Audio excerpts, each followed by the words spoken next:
অভিব্যক্তি ভাষায় প্রকাশ করা যাবে না। ফার্স্ট অফ অল, এটা একটা এমন অভিব্যক্তি যেটা খালি আমি রিয়েলাইজ করতে পারবো, ভাষায় আমি বলতে পারবো না। আমার কাছে অভূতপূর্ব।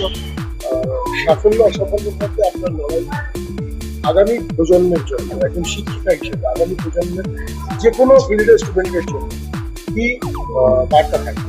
আমার একটাই বার্তা থাকবে, জীবনে প্রতিটা ফিল্ডে জন্মলগ্ন থেকে, তবে থেকে একটা বাচ্চা, সে ছেলেই হোক মেয়ে হোক, একটা বয়সের পর থেকে যখন স্ট্রাগল পিরিয়ড শুরু হয়, অনেক চড়াই উৎরাই থাকে। তো সেখানে ফেলিওর এই কথাটাকে সাইডে সরিয়ে রেখে সবসময় মাথায় রাখতে হবে নেভার গিভ আপ।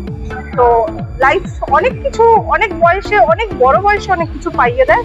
তো পাওয়ার শেষ নেই আর শিক্ষার শেষ নেই।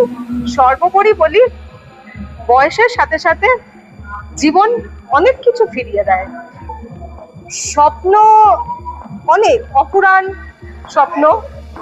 সবাইকে বলবো, ভবিষ্যৎ প্রজন্মকে বলবো, স্বপ্ন দেখো, শুধু দেখোই না, স্বপ্নকে সেই লক্ষ্যে রাখো যেখানে তুমি পৌঁছতে পারবে, আর সেই এমটাকে তুমি একদম স্টিক করে রাখো যে আমি সেখানে যাবই। আর অনেক কিছু আসবে জীবনে, সেগুলোকে ওই ঠিক করে দিয়ে লাইফে এগিয়ে যেতে হবে, আর স্বপ্নকে ফুলফিল করতে হবে।